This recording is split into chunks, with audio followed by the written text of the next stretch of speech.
কোনো রক্ত বৃথা যায় না। সমন্বয়ের ছেলেদের রক্ত আসার কারণে ওই শয়তান দেশ থেকে পালিয়ে ভাগছে।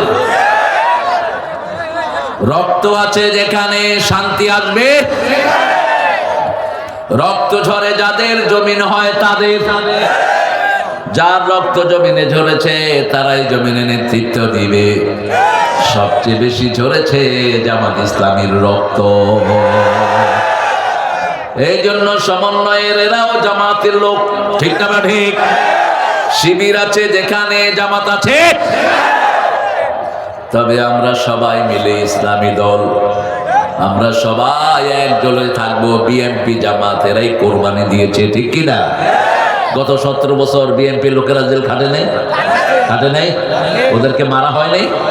ওদের সালাউদ্দিন কাদের চৌধুরীর মতো সিংহসুর পুরুষ, তাকে হত্যা করে দেওয়া হয়েছে। সালাউদ্দিন কাদের আরেকটা জন্ম নিবে না। চট্টগ্রামে সালাউদ্দিন কাদেরকে বাদ দিলে চট্টগ্রামই থাকে না।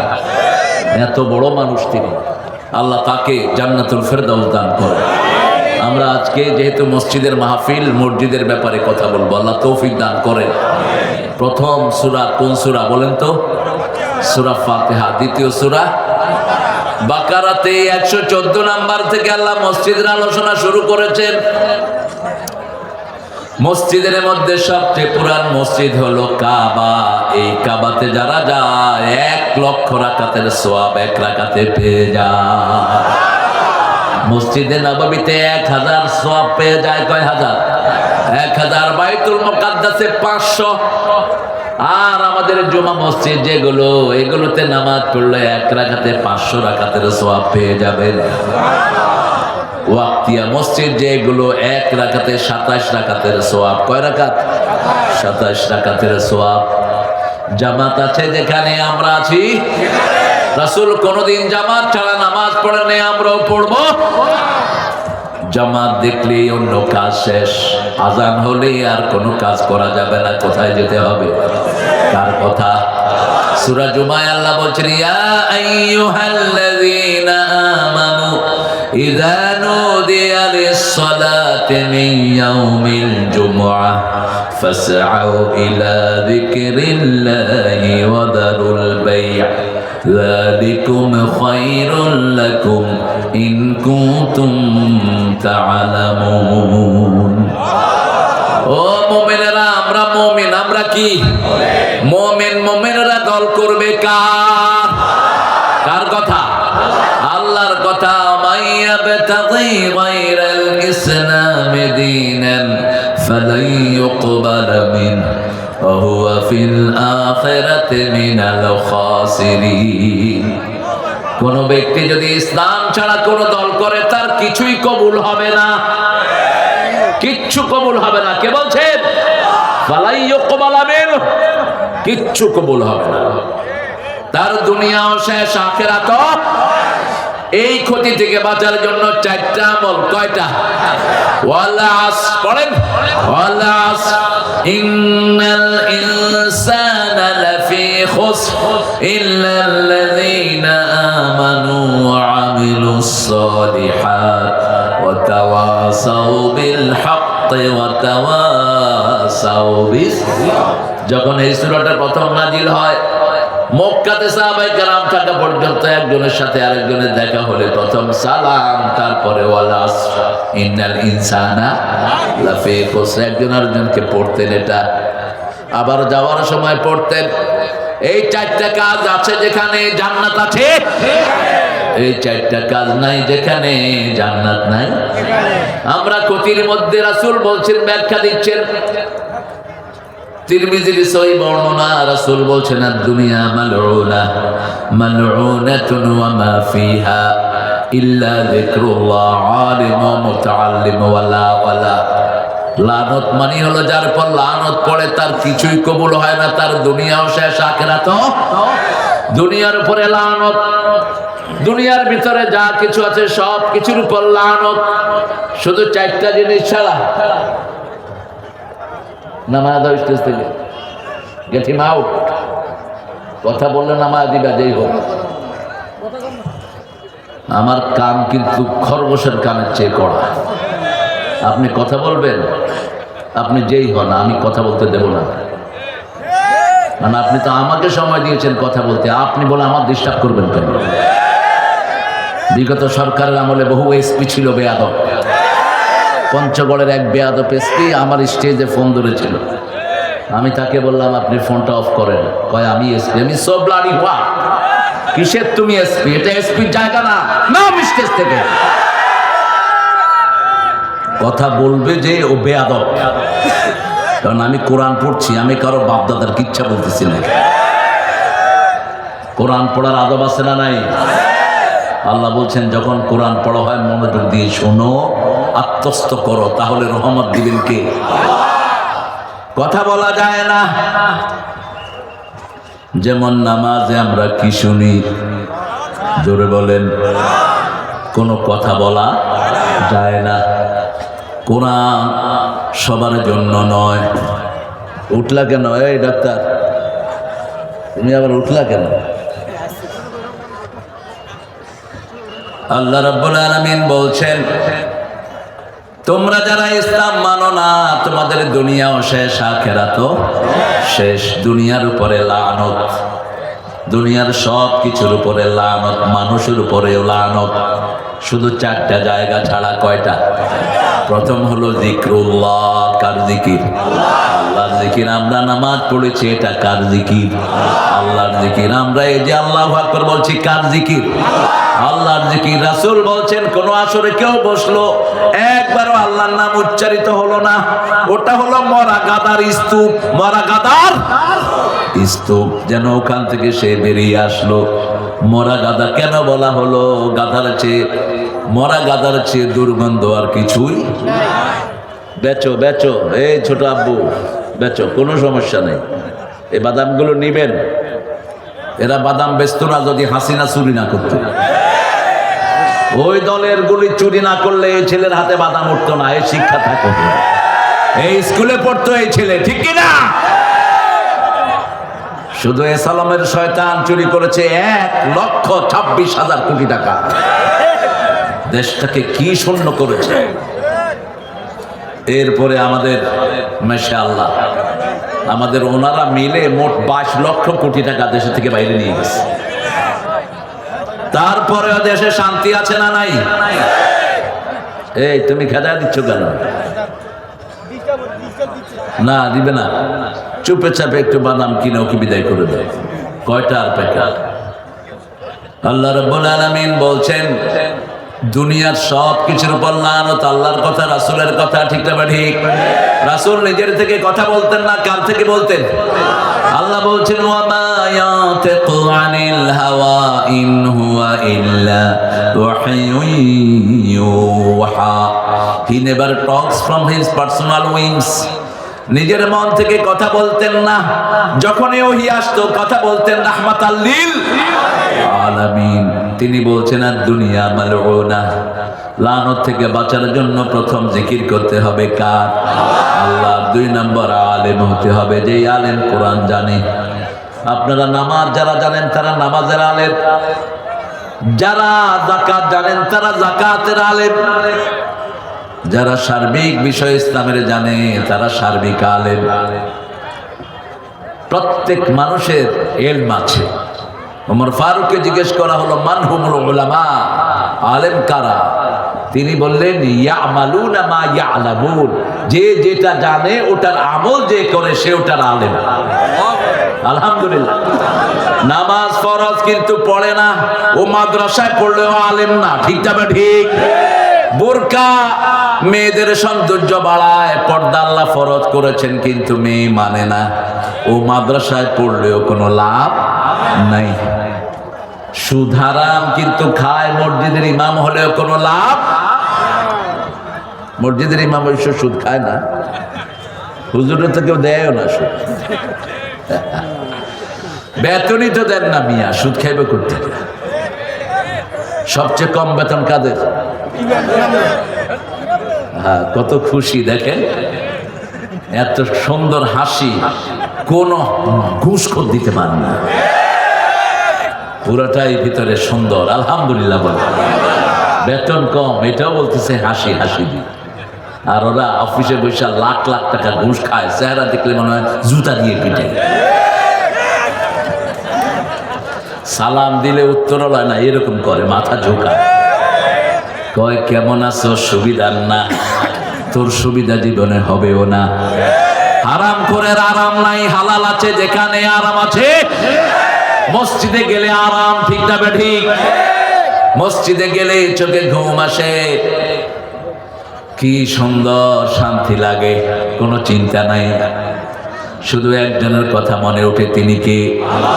এই জন্য জাতীয় কবি দোয়া করেছেন, আল্লাহ মসজিদের পাশে আমার কবরটা দিয়ে দিয়েন, মসজিদের পাশে আমার কবর দিও ভাই, যেন ঘুরে হতেও মুয়াজ্জিনের আযান শুনতে পাই।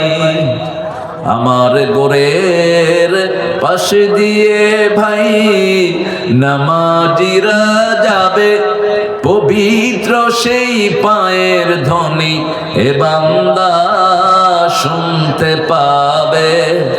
গোর আযাব থেকে গুনাহগার পাইবে রেহাই, মসজিদের পাশে আমার।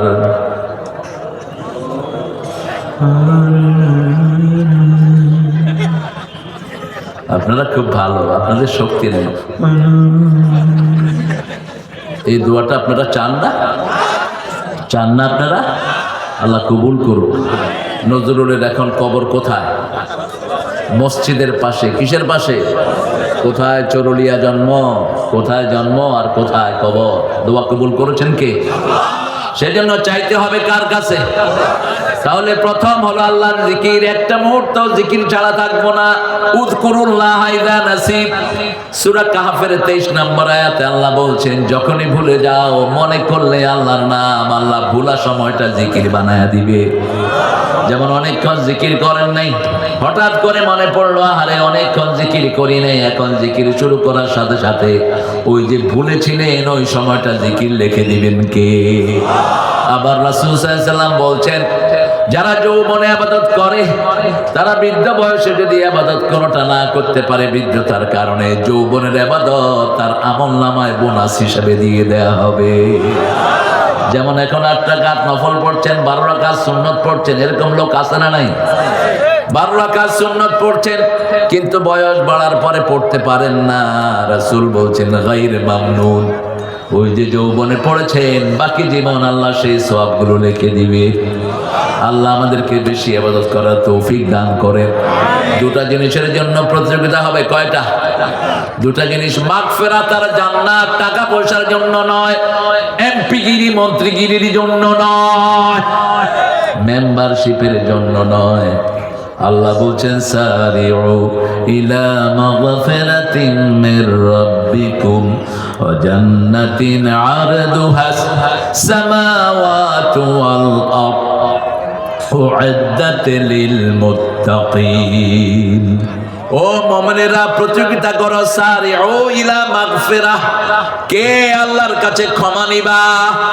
সময় চলে যাচ্ছে, বরফ বিক্রেতা বলছে আমাকে বাঁচাও, আমাকে বাঁচাও, আমার পুঁজি শেষ। একজন মুফাসসির বলছে বরফ বিক্রেতার কাছে আমি শিখেছি ওয়াল আসরে সূরা তাফসীর। জীবন ক্ষয় হয়ে যাচ্ছে, ঠিক না ঠিক? সবাই বলে বয়স বাড়ে, আর আমরা বলি বয়স কমে। বয়স বাড়ে না, কারো বয়স কি হচ্ছে? কমে যাচ্ছে। কার বয়স কত আমরা কেউ জানি, কয়দিন আর থাকবো কেউ জানি। আপনি বলছেন আমার এই মুরব্বীকে, আপনার তো আপনি তো বুড়ো হয়ে গেছেন, যে কোনো সময় কবরে যাবেন, আপনি কি উপরে থাকবেন? এই থাক থাক, বসবে না, এরা হলো খাড়াইন্না পার্টি। তুমি এদের ঠেলাঠেলি করো না, তুমি এক সাইডে গিয়ে শুনতে থাকো। এরা পিছনে গেলে দেখে না, এই জন্য কাছে চলে আসছে। এদেরকে নিয়ে ঠেলাঠেলি করো না। এই সবখানে এরকম আমার কিছু প্রিয় ভাইরা থাকেন, তারা একটু কাছ থেকে দেখতে চায়, কারণ সবসময় তো মোবাইলে দেখি, ঠিক আছে না? এই জন্য এরা এখানে দাঁড়াইছে। ওদেরকে দাঁড়াইতে তো কষ্ট হয়, তারপরে তুমি আবার ঠেলো কেন? তুমি একটু ওই এক জায়গা দিয়ে তুমিও দাঁড়িয়ে যাও। আল্লাহ আমার ভাইদেরকে কবুল করো। আমরা সবাই নামাজি হব তো, মসজিদে যাব তো, আমার মাদেরকে পর্দায় রাখবো তো। কোনো মেয়ে যদি মসজিদে যেতে চায় তাকে নিষেধ করা জায়েজ নেই। মা এশা মসজিদে যেতেন ফজর এবং এশা, ফজর এবং এশা, কারণ এই দুই নামাজে যে যায় সে জান্নাতি হয়ে যায়। রাসূল বলতেন মান সাল্লাল বারদাইন দাখালাল জান্নাহ, who has offered the two coolness prayer he has entered the paradise. যিনি ঠান্ডার নামাজ পড়েছেন তিনি জান্নাতি হয়ে গেছে।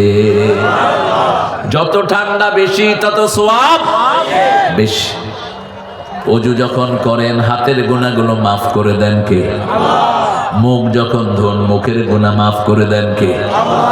শুধু গুনাহ মাফের জন্যই নামাজ, মসজিদে গেলেই গুনাহ মাফ হতে থাকে। এই জন্য যখনই কোথাও যাবেন মসজিদ পেলে কয় রাকাত? কয় রাকাত? জুমার দিন মসজিদে ঢুকেছেন, ইমাম খুতবা দিচ্ছে, কয় রাকাত? 2 রাকাত। 2 রাকাত ছাড়া যেন কেউ না থাকি। আবার রাসূল বলেছেন 2 রাকাত নামাজ যে পড়লো, যে সুন্দর করে ওযু করলো, সুন্দর করে নামাজ পড়লো, 2 রাকাত নামাজ দিয়ে আল্লাহ তার জীবনের গুনাহগুলো মাফ করে দিলে। আমরা দুনিয়াতে থাকতে আসি নাই, নামাজ আছে যেখানে জান্নাত আছে। জান্নাতের চাবি কি? জোরে বলো যুবকরা, নামাজ। এখন তোমার চাবি দিয়ে কি আমার মোটরসাইকেল খুলবে? তোমার চাবিতে তোমাকেই ঢুকতে হবে, ঠিক না ঠিক? আবার নামাজের চাবিতে দাঁত আছে, দাঁতগুলোর নাম হলো ফজর, জোহর, আসর, মাগরিব, এশা। দাঁত সবগুলো একরকম হয় না। যেমন নিজের দাঁতগুলো একটু উঁচা নিচা আছে না নাই? ফজর 2 রাকাত, জোহর কয় রাকাত? 4 রাকাত, আসর কয় রাকাত? আবার মাগরিব কয় রাকাত? আবার এশা কয় রাকাত? এই 17 রাকাত পড়লা জাহান্নাম থেকে যাবে। এরপরে রাসূল বলছেন তুমি যদি 12 রাকাত সুন্নত পড়ো, রাসূল এক বর্ণনায় বলেন আমার সাথে জান্নাতি হয়ে যাবা। আরেক বর্ণনায় বললেন যে 12 রাকাত সুন্নত পড়বে আল্লাহ তার জন্য জান্নাতে একটা ঘর বানায়া দিবে। দুনিয়ার ঘরগুলো বেদখল হয়, জান্নাতেরটা বেদখল হওয়ার কোনো উপায় নাই। এজন্য আমরা জান্নাতে ঘর বানাবো।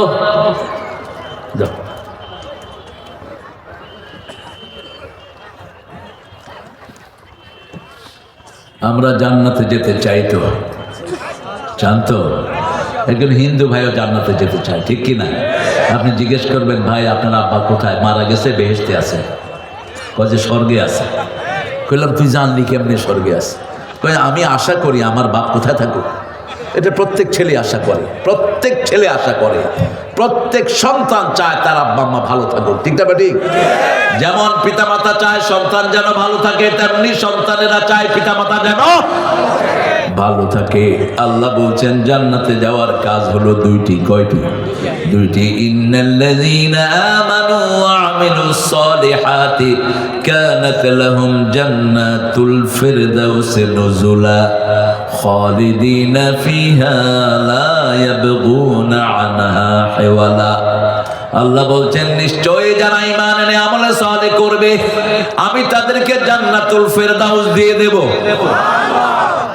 তারা এখান থেকে বের হতে চাইবে না, আমি চিরস্থায়ী তাদেরকে ওখানে রেখে দেব। আমার বাবারা, ভাইয়েরা, যারা টাকনুর নিচে কাপড় পরেছো কবিরা গুনাহ করেছো, যারা যে মেয়েরা ভুরু ছেচেছো কবিরা গুনাহ করেছো, ভুরু যে ছাচে তার উপরে আল্লাহ লানত। টাকনুর নিচে যে কাপড় পরে তার ওই জায়গাটা জাহান্নামের আগুনে থাকে। বলেছেন রাহমাতাল লিল আলামিন। আমরা 5 ওয়াক্ত মসজিদে যাব তো। এখন মসজিদে কি করা যাবে না সেটা আল্লাহ প্রথম বলছেন, আমান আযলামু মিম্মান মানআ মাসাজিদাল্লাহ আইয়ুযকারা ফিহা ইসমুহু ওয়া সাআ ফি খারাবিহা। 114 নম্বর সূরা বাকারা আল্লাহ বলছেন তার চেয়ে বড় জালেম কে হতে পারে যে মসজিদে আল্লাহর জিকির করা বন্ধ করে দেয়, মসজিদকে বিরান করে দেয়। ভারতে হাজার হাজার মসজিদকে তারা মদের বার বানিয়েছে। বাবরি মসজিদকে ভেঙে তারা গড়িয়ে দিয়েছে, ঠিক না ঠিক? কিন্তু এটার জন্য আমরা বাংলাদেশে প্রতিশোধ নেব না। আমরা মুসলমান, আমরা কি মুসলমান? একজনের অপরাধে আরেকজনকে ধরতে পারে, ওই মোদি এটার নিকাশ দিবে। ভাঙছে যে বানাবেও সে, কলকাঠি তৈরি হচ্ছে। ভারতে এখন মুসলমানের সংখ্যা মাত্র 42 কোটি। আরো আল্লাহু আকবার, আরো আস্তে কর। আমরা মুসলমান সব এক জাতি, ঠিক না ঠিক? আমি আওয়ামী লীগ বুঝি না, বিএনপি জাতীয় পার্টি কিচ্ছু বুঝি না, হেফাজত জামাত বুঝি না, আমি বুঝি মসজিদ। মসজিদে যাবে যে আমার ভাই সে, ঠিক না ঠিক? নামাজ আছে যেখানে আমরা আছি, নামাজ আছে যেখানে জান্নাত আছে সেখানে।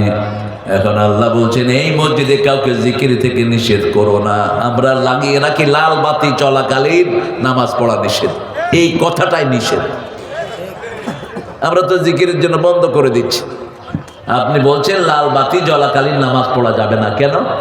রাসূল সাল্লাল্লাহু আলাইহি ওয়াসাল্লাম বলছেন সূর্য ওঠার সময় কোনো নামাজ পড়া ঠিক না। তো এখন যেই লোকটা ঘুমিয়েছিল ওই সময় উঠছে, তার নামাজ কখন? ওই সময় নামাজ, ওই সময় নামাজ। আবার একটা লোক মসজিদে ঢুকেছে, রাসূল বলছেন মসজিদে ঢুকলে 2 রাকাত পড়তে হবে। কয় রাকাত? আপনি লাগায় রাখছেন লাল বাতি জ্বলাকালীন নামাজ পড়া নিষেধ, তো ওই নামাজ পড়বে কেমনে? এটা হাদিসের খেলাফ হয়ে গেল। মসজিদে নববীতে, মক্কাতে কোন মসজিদে এরকম কোন লেখা? আবার লেখে দুনিয়াবি কথাবার্তা মসজিদে বলা হারাম। তো আপনি দোয়া কি করবেন? রাব্বানা আতিনা ফিদ দুনিয়া ওয়া ফিল আখিরাতি।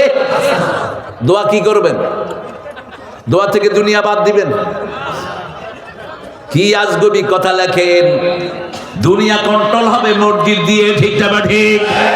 আলুর কেজি কত হবে, পেঁয়াজের কেজি কত হবে, এটা মসজিদ থেকে ঠিক করতেন রাহমাতাল লিল। দুনিয়া চালাতেন কি দিয়া? মসজিদ দিয়ে। চোর ডাকাত যা আসতো সবগুলো মসজিদের পিলারের সাথে বেঁধে রাখা হতো। নামাজের শেষে মানুষ ধরে আনতো, ইয়া রাসূলুল্লাহ এটা বোর স্বর্ণ চুরি করেছে, এটা যৌতুকখোর। আপনাদের অবশ্যই এখানে যৌতুকখোর নাই আছে? আহারে ভাইরা, যারা এটা খেয়েছেন আজকে গিয়ে তওবা করেন, বিবির পা ধরে মাপ চাও। বিবি যদি তোরে মাফ না করে আল্লাহ তোরে মাফ করবে না। আর যারা যৌতুক খেয়েছো, জিনাকারের খাতায় নাম লিখিয়েছো। মোহরানা ফরজ না নফল? কে করেছেন? আল্লাহ করেছেন। 237 নাম্বার সূরা বাকারা, ফারাদতু ফারিদা। আল্লাহ বলছে এটাকে আমি ফরজের ফরজ করেছি। যারা বিয়ে করেছো, বিবিকে স্পর্শ করনে তালাক দিয়ে দিয়েছো, আল্লাহ বলছেন আমি তাদের জন্য মোহরানার অর্ধেক দেয়াটাকে আমি ফরজ করে দিয়েছি। যদি বিবি মাফ করে দেয় তাহলে আর কোনো আপত্তি নাই। মাফ করতে হবে কে? বিবি। আরে সহজে দেয়? আমাদের মেয়েদের মতো ভালো মেয়ে দুনিয়ার কোন দেশে? সবচেয়ে পরিশ্রমী মেয়ে কোন দেশের? সবচেয়ে পরিশ্রমী শ্রমিক কোন দেশের? বাংলাদেশের। সবচেয়ে ব্রেইনি সন্তান কোন দেশের? বিগত 20 বছর সারা দুনিয়ায় হেফজতে ফার্স্ট হয় কোন দেশ? কম্পিউটার সায়েন্সে ফার্স্ট হয় কোন দেশ? কি ট্যালেন্টেড বাচ্চাগুলো, কিন্তু আমাদের দুর্ব্যবহারের কারণে এরা ঠিক মতো জীবন গঠন করতে পারে না। এই যে দেখেন আমার যুবকেরা সব আজেবাজে কাজ ছেড়ে দিয়ে কোরআনের বাগানে মত্ত হয়ে গেছে, ঠিক না ঠিক? আপনি তাকে কর্মসূচি দেন, কর্মসূচি দিলে সে ভালো হবে। কি হবে? ভালো হবে। সমন্বয়ের সব ছেলেদেরকে আল্লাহ ইসলামের জন্য কবুল করেন। এখন আল্লাহ বলবেন মসজিদ কমিটিতে কি জাতীয় লোক রাখবেন। সূরা তাওবার 23 নাম্বার 17 নাম্বার আয়াতে আল্লাহ বলছেন মা কানা লিল মুশরিকিনা আন ইয়া'মুরু মাসাজিদাল্লাহ শাহিদিনা আলা আনফুসিহিম বিল কুফর। কোন মুশরিক যেন মসজিদ কমিটিতে না থাকে। মুশরিক কারা? মূর্তি বানায় যারা মুশরিক হয় তারা। কোন তৌহিদবাদী মূর্তি বানাতে পারে? মূর্তি রাখতেও পারে? ঘরে মূর্তি থাকলে সব শেষ। প্রতিটি মূর্তির সাথে একটা খারাপ জিন থাকে, রাসূলের হাদিস। প্রতিটি মূর্তির সাথে একটা কি থাকে? খারাপ জিন থাকে। আপনি দেখবেন বাচ্চারা চিৎকার করে ওঠে। ছোট ছোট আইডল দেখেছেন? ছোট ছোট ওই যে বাজার থেকে কিনে নিয়ে আসে প্লাস্টিকের মূর্তি, ওই মূর্তি এই মূর্তি, বাচ্চারা দেখলে কি করে? চিৎকার দেয়। প্রত্যেক মূর্তির সাথে খারাপ জিন থাকে, আর প্রত্যেক আয়াতের সাথে হাজার হাজার ফেরেশতা থাকে। আয়াত ঝুলিয়ে দেন ঘরের ভিতরে, সকাল বিকাল পড়েন, আমলনামা সওয়াবে ভরপুর করে দিবেন কে? একটা আয়াত আছে, একবার পড়লে 1000 আয়াতের সওয়াব আমলনামায় চলে আসবে। সূরা হাদীদের 2 নাম্বার পড়েন, হুয়াল আউয়ালু ওয়াল আখিরু ওয়াল যাহিরু ওয়াল বাতিন ওয়া হুয়া বিকুল্লি শাইইন আলীম। শুরু কে? শেষ কে? আল্লাহ। প্রকাশ্যে কে? গোপনে কে? আল্লাহ ছাড়া কিছুই নাই। ঠিক না ঠিক? রাসূল তাহাজ্জুদে পড়তেন, আপনারা মুখস্থ করার চেষ্টা করবেন। আনতাল আউয়ালু লাইসা ক্বাবলাকা শাই, আনতাল আখিরু লাইসা বা'দাকা শাই, আনতাল যাহিরু লাইসা ফাওকাকা শাই, আনতাল বাতিনু লাইসা দুনাকা শাই, ওয়াকদি আন্নী হাজাতি ইয়া আরহামার রাহিমিন। হে আল্লাহ, আপনি শুরু, আপনার আগে আর কেউ নেই। আপনি শেষ, আপনি আর পরে আর কেউ নাই। আপনি প্রকাশ্য, আপনি ছাড়া আর কেউ নাই। আপনি গোপন, আপনার উপরে আর কেউ। আমার প্রয়োজন আপনি পূরণ করে দেন। যা কিছু চাইবো কার কাছে? যেমন আমাদের জাতীয় কবি কার কাছে চাইতেন? শোনো শোনো ইয়া ইলাহি আমারি মুনাজাত, শোনো আমারি মুনাজাত, মসজিদের ঝাড়ো বারদার ও কামারে হাত, শোনো আমার মুনাজাত। মসজিদে গেছেন, মসজিদ ময়লা, আপনি ঝাড়ু দেন, সওয়াব দান করবেন কে? যত মানুষ নামাজ পড়বে সবার সওয়াব আপনি পেয়ে যাবেন। আপনার প্রতিবেশী একটা মেসের দিয়ে সলার কাঠি আপনার কাছে চেয়েছে, আপনি তাকে দিলেন। উনি এই মেসের দিয়ে সলাই দিয়ে শত শত মানুষের রান্না করেছে। এই শত মানুষের সওয়াব আল্লাহ আপনার আমলনামায় দিয়ে দিবে। ছোটখাটো জিনিসে নিষেধ করা যাবে না, হোক হিন্দু, হোক বৌদ্ধ, হোক আপনার প্রতিবেশী বেনামাজি, ওর হক আপনি আদায় করবেন। খুশি হবেন কে? আল্লাহ খুশি হবেন। আবার আমার মেয়েরা মসজিদে যায়, অনেক হুজুর এটা দেখতে পারে না, অথচ রাসূল বলছেন লা তামনাউ আমাতাল্লাহি মাসাজিদাল্লাহ, মেয়েদেরকে নিষেধ করে দিও না মসজিদ থেকে। মেলায় যায় মেয়েরা খারাপ হচ্ছে। ঠিক না ঠিক? যদি আমাদের মসজিদগুলোতে খুতবা শোনার ব্যবস্থা থাকলো, মেয়েরা কি হতো?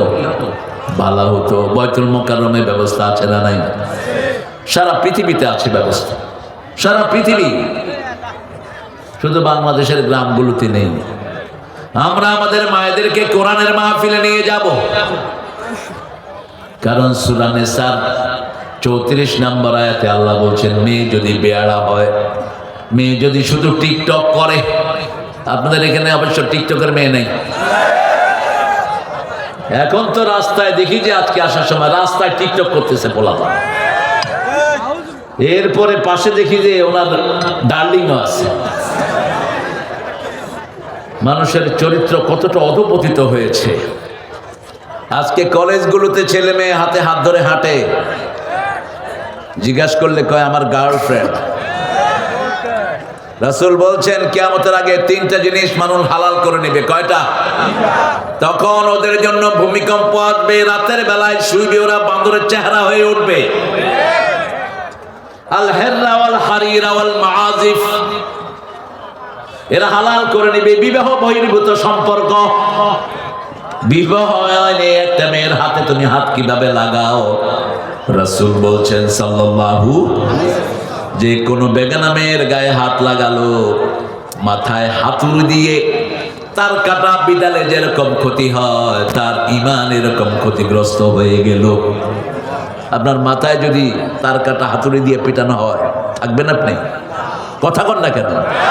আপনি কোনো মেয়ের সাথে হাত লাগালেন, এরকম ক্ষতি হবে আপনার ঈমানের।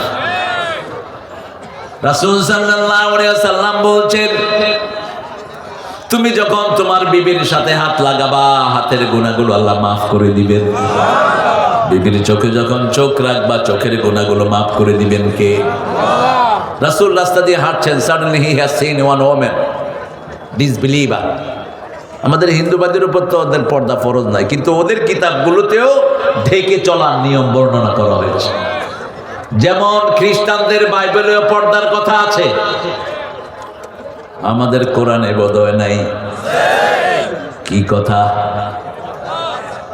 পর্দার কথা। তোমরা তোমাদের সৌন্দর্য প্রকাশিত করো না, তাজাহারু জিনাতাকুম, ডোন্ট এক্সপোজ ইউর বিউটিনেস। আপনার সৌন্দর্য যেটা আছে, চুল সৌন্দর্য ঢেকে রাখেন, মুখ সৌন্দর্য ঢেকে রাখেন, শরীর সৌন্দর্য ঢেকে রাখেন, মেয়েদের মাথা থেকে পায়ের তালু পর্যন্ত সবটাই সৌন্দর্য, ঠিক কিনা? ঢেকে রাখেন। রাসূল দেখলেন এক অন্য ধর্মের মেয়েকে, সাথে সাথে বাসায় চলে গেলেন, মাইমুনাকে ডাকলেন, ডেকে বললেন বসো। উম্মে সালমাকে ডেকে বললেন বসো। রাসূল তার দিকে তাকিয়ে আছেন। তিনি বলছেন, ইয়া রাসূলুল্লাহ, এরকম তার কখনো তাকান নাই, এভাবে তাকিয়ে আছেন কেন? রাসূল সাল্লাল্লাহু আলাইহি ওয়াসাল্লাম বলছেন, আমি সামনে রাস্তায় একটা বেগানা মেয়ে আমার চোখের সামনে পড়েছে, ওটা দেখলে গুনাহ হতো, তোমাকে দেখলে সওয়াব হচ্ছে। তোমাকে দেখলে কি হচ্ছে? সওয়াব হচ্ছে। নিজের শিশু, ছোট্ট শিশু, আপনার ঘরে শিশু আছে, ওই শিশুকে দেখবেন, ওর সাথে খেলবেন, সওয়াব দান করবেন কে? আল্লাহ সওয়াব দান করে দিবেন। সেজন্য মসজিদ আছে যেখানে বরকত আছে। সব নবীর আগে কি বানিয়েছেন? মসজিদ। প্রথম কাবাগর পুনর্নির্মাণ করলেন সাইয়েদনা ইব্রাহিম। দেলোয়ার এখন আসছে, এই যে ডিস্টার্ব করছে দেলোয়ার এসে। দেরি হলো কেন? একটু বাইরে গেছিলাম। আমার সাথে খাতির হয়ে গেছে। কিশোরগঞ্জে কেউ বুড়া হয় না, এরা সবসময় কিশোর। জান্নাতের বয়স হলো কিশোর। আল্লাহ সবাইকে জান্নাতি করে দেয়। আরো চিৎকার করে বলেন আমিন। জান্নাতে বুড়া বুড়ির কোনো জায়গা, আপনার কোনো জায়গা নাই, এই দুধের কোনো জায়গা নেই। আমার চাকরা হয়ে যাবে। হ্যাঁ হ্যাঁ, রাসূল বলছেন কালো কোনো লোক জান্নাতে যাবে না। কালো মানুষ কাঁদা শুরু করছে। কয় কাঁদো কেন? কয় ইয়া রাসূলুল্লাহ, আপনি কইছেন জান্নাতে যাব না, তো এত অনুষ্ঠান করে কি লাভ? বলছে যখন জান্নাতে যাবা, চাঁদের চেয়ে সুন্দর হয়ে যাবা। জান্নাত হলো সুন্দরদের জন্য, ঠিক না? ঠিক। আল্লাহ আমাদের সবাইকে জান্নাত দান করে দিয়ে। মসজিদে যারা 5 বার যায়, রাসূল বলছেন, বুখারীর হাদিস, আল্লাহ তাদের জন্য জান্নাতটাকে সাজায়া দেয়। যাবো তো মসজিদে, যাবো তো। রাসূল বলছেন ঘরে ওযু করবা। কোথায়? ঘরে ওযু করবা।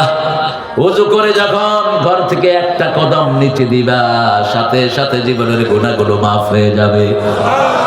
দ্বিতীয় কদম যখন দিবেন, তখন আপনার দিকে জান্নাত আসবে। আপনি জান্নাতের দিকে যাচ্ছেন না, মসজিদের দিকে কদম দিবেন, জান্নাত আপনার দিকে আসবে।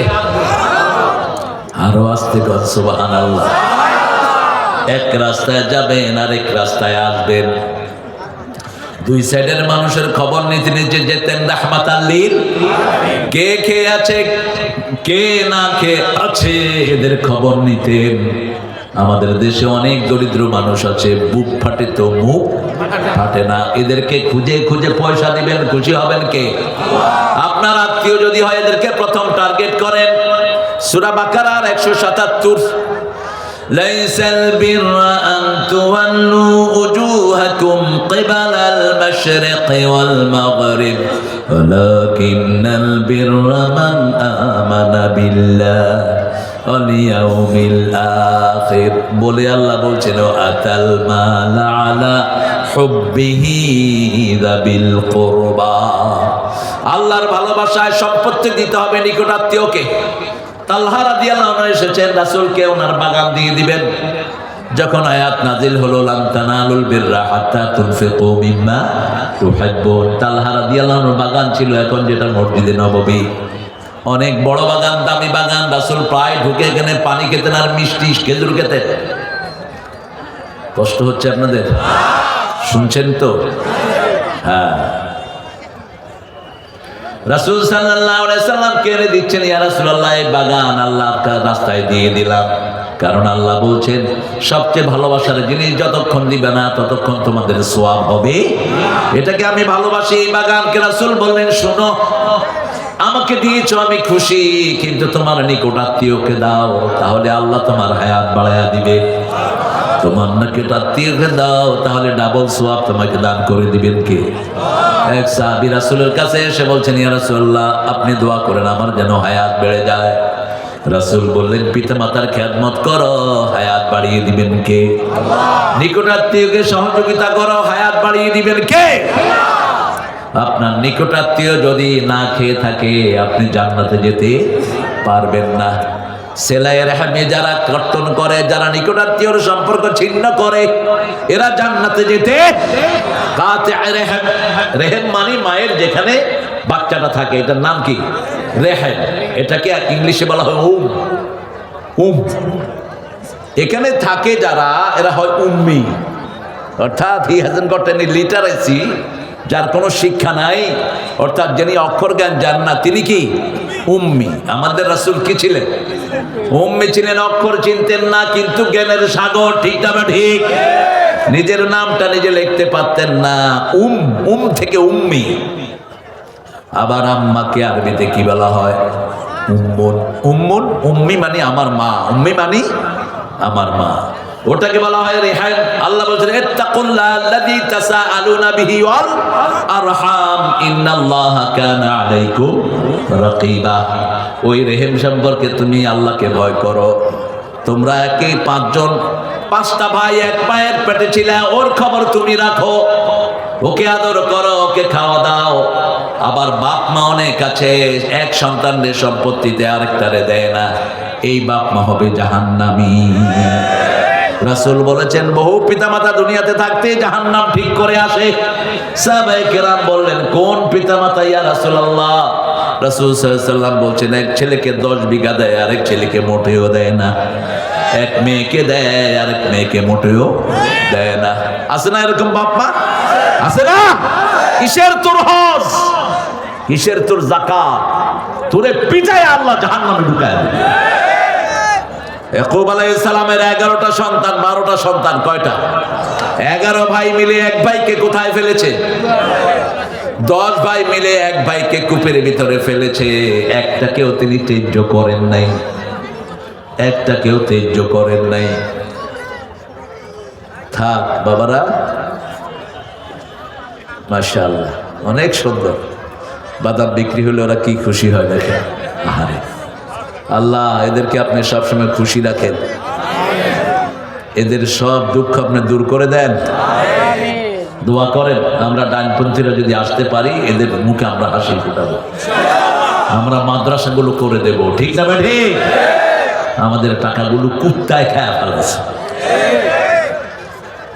কত অনুদান আমরা দিয়েছি, হাজার হাজার কোটি টাকা আমাদের পক্ষ থেকে গেছে মাদ্রাসাগুলো, কিন্তু গত 17 বছর সব বন্ধ। আবার চালু হবে ইনশাআল্লাহ, কারণ আল্লাহ বাংলাদেশে বরকত দিয়েছে। বাংলাদেশের সম্পত্তি বাংলাদেশের জন্য এনাফ। ঠিক না ঠিক? উত্তরবঙ্গের সম্পদ যদি উত্তরবঙ্গে থাকে, আর কিছুর দরকার? শুধু কয়লার পয়সাগুলো কোথাও যেতে দিবেন না, উত্তরবঙ্গে রেখে দেন, আর কিছুর দরকার নাই। উত্তরবঙ্গের কয়লা বিক্রি করে শয়তানেরা মস্তি মারে। অথচ আল্লাহ বলছেন ও রাসূল বলে দেন 5 ভাগের 1 ভাগ যেখানে খনি আছে ওই সম্পদ তাদেরকে দিতে হবে। কে শুনে কার কথা? এখানে শুনছো না? মৃত্যুর পরে ওই সম্পদগুলো আগুন বানায়া, সাপ বানায় আল্লাহ তোমার গলায় পেঁচিয়ে দিবে। সুজাও নাকরা সাপ তোমার গলায় পেঁচিয়ে তোমার গাল কামড়াবে আর বলবে, ওই মন্ত্রীরা, ওই প্রধানমন্ত্রী, এই যে যাকাত দেশ নেই গরিবকে, এটা হলো তোর যাকাত, এটা হলো তোর গচ্ছিত সম্পদ, গাল কামড়ায়া চলে ফেলবে। কার কথা? কার কথা? আল্লাহর কথা। এক ফোঁটা এদিক সেদিক হওয়ার কোনো সম্ভাবনা। কেউ যদি বলে সম্ভাবনা আছে তার ঈমান নাই। ওই যে এক দরবেশ বলেছিল কোরআনেও কিছু সমস্যা আছে,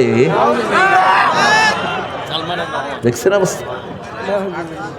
কতগুলো হুজুরের সামনে বলছে, এগুলো হুজুর না মুজুর? কিসের হুজুর তোরা? আল্লাহ বলছেন যালিকাল কিতাবু লা রাইবা ফি, কোনো সন্দেহ নাই, ঠিক না ঠিক? আর ওই শয়তানে কয় আমি সহিহ হাদিস আর কোরআন মানি। এবার হুজুররা দিছে তাকবীর, কয় সব কিছুতেই সমস্যা আছে, কোরআনেও সমস্যা আছে। দেখো নাই বোঝো? হ্যাঁ, এখনো আছে ইন্টারনেটে এটা। তবে হাদিস পুরোটাই সমস্যা।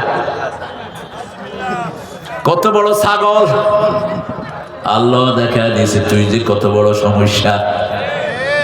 তুই দাড়ি মোষ রাখছিলি মানুষকে ধোকা দেওয়ার জন্য, আল্লাহ তোরে তোর নৌকায় উঠেছে দাড়ি মোষ ছাড়া, ঠিক না ঠিক?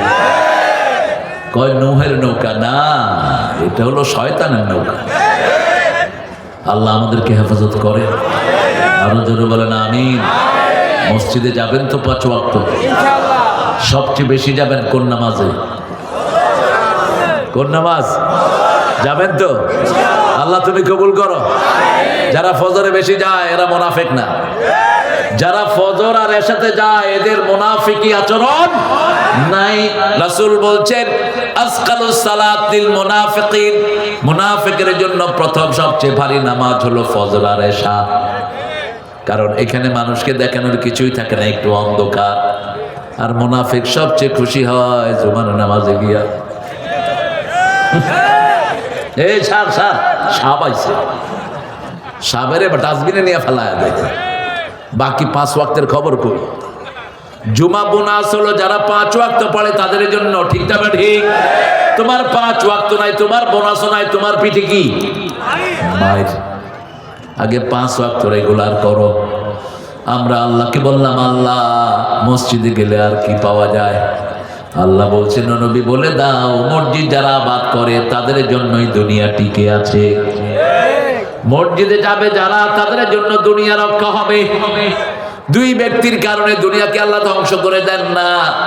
আমিরুনাল মাসাজিদ মুস্তাগফিরিনা বিল আসহার, যারা শেষ রাতে উঠে গুনগুন করে কাঁদে আর মসজিদ আবাদ করে। কত দরবেশ আল্লাহর ভক্ত নবীজির উম্মত এই মসজিদে করে রে ভাই কোরআন তেলাওয়াত। আমি তাদের সাথে কেঁদে কেঁদে আল্লাহর নাম জপতে চাই মসজিদেরই পাশে আমার। আল্লাহ নজরুলকে মাফ করে দেন। নজরুল মসজিদ ছিল তার কলিজার জায়গা। আর রবি ঠাকুর আছে কোন মসজিদকে নিয়ে লেখা? ওর ধর্মকে নিয়েই তো ওর কোনো লেখা নেই। হিন্দু ধর্মকে নিয়ে নজরুল যা লিখেছে, নজরুল তার রবি ঠাকুর তার ধারে কাছেও আসতে পারে। আমরা ইসলাম আছে যেখানে আমরা আছি, কোরআন হাদিস যেখানে আমরা আছি। এবার আল্লাহ বললেন শোনো, কারা মসজিদ করবে মুশরিকদের মসজিদ কমিটিতে ঢুকাবা না।